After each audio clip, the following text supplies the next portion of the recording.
Halo semua, perkenalkan nama diri saya Kevin. Hari ini saya akan menjelaskan kalian mengenai simple present tense. Di dalam Amerika atau Inggris, itu bahasa Inggris biasanya digunakan dalam penggunaan tata waktu ya. Pertama kali yaitu simple past, yaitu masa lalu, simple present, masa sekarang yang saat ini kita lakukan, dan juga future, mengenai masa depan ya. Dan hari ini kita akan belajar mengenai simple present. Simple present itu biasanya digunakan untuk kegiatan kita dalam sehari-hari ya. Time waktu sinyalnya adalah always, itu selalu, usually, biasanya, seldom, jarang, never, tidak pernah ya. Jadi ingat ya, time waktunya ada 4. Kalau ada tambahan, mungkin kalian bisa cari tahu di Google, tapi saya akan menjelaskan di sini bahwa biasanya adalah 4 time signal ini yang digunakan, yaitu always, usually, seldom, or never ya. Terus juga dalam tata caranya itu ada 4 bentuk ya. 4 bentuk, yakni bentuk positif, bentuk negatif, bentuk pertanyaan, dan cara jawabnya ya. Pertama yang saya akan menjelaskan mengenai bentuk positifnya. Bentuk positifnya ini pertama adalah subjek ya. Subjek, kemudian verb one. Jadi kata kerja yang bentuk pertama karena di dalam bahasa Inggris itu ada 3 bentuk ya, verb one, verb two, verb three.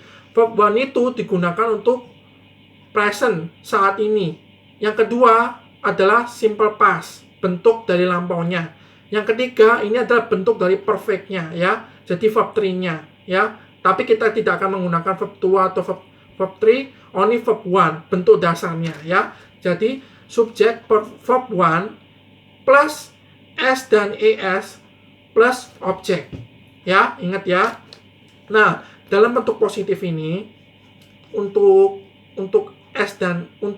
ditambahi s dan es-nya ini tergantung dari subjeknya. Kalau andai kata subjeknya he, she, it, atau subjek itu tunggal, maka menggunakan s atau es. Sedangkan kalau dia banyak, itu tidak usah dikasih s atau es. Jadi bentuknya cukup yang pertama aja, verbnya yang one aja ya. Dan untuk bunyinya sendiri, saya udah kasih catatan ke kalian ya. Kalian tinggal baca catatannya mengenai syaratnya. Terus yang bentuk negatifnya. Kalau bentuk negatifnya ini ya, itu ada tambahan ya. Pertama tetap menggunakan rumus subjek plus do, does ya, do atau does, terus ditambah verb one, ditambah not, salah maaf, saya ulang lagi. Pertama subjek duluan ya, kemudian do atau does ya, plus not. Tadi saya lupa ya, jadi not, subjek, do, does, not, plus verb one ya. Jadi tidak usah ditambahi s atau es. Ingat ya, karena sudah diwakilkan oleh do, does, jadi jangan ditambah s untuk verbnya. Kemudian ditambah objek ya. Ya, terus bentuk pertanyaannya. Bentuk pertanyaannya ini tinggal dibalik aja. Jadi do, does ya, plus subjek, plus verb one, plus objek, plus jangan lupa tanda tanya karena bentuknya pertanyaan ya.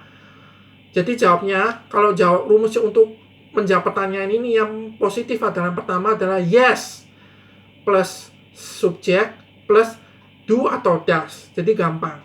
Kalau dia bentuknya tidak negatif, itu bentuknya seperti ini. No plus subjek ya, plus do atau does ya, kemudian tambah not. Oke, saya kasih contohnya ya. Misalkan aja contoh yang positif. Kevin wants to eat orange ya. Kevin wants to eat orange. Itu bentuk positifnya.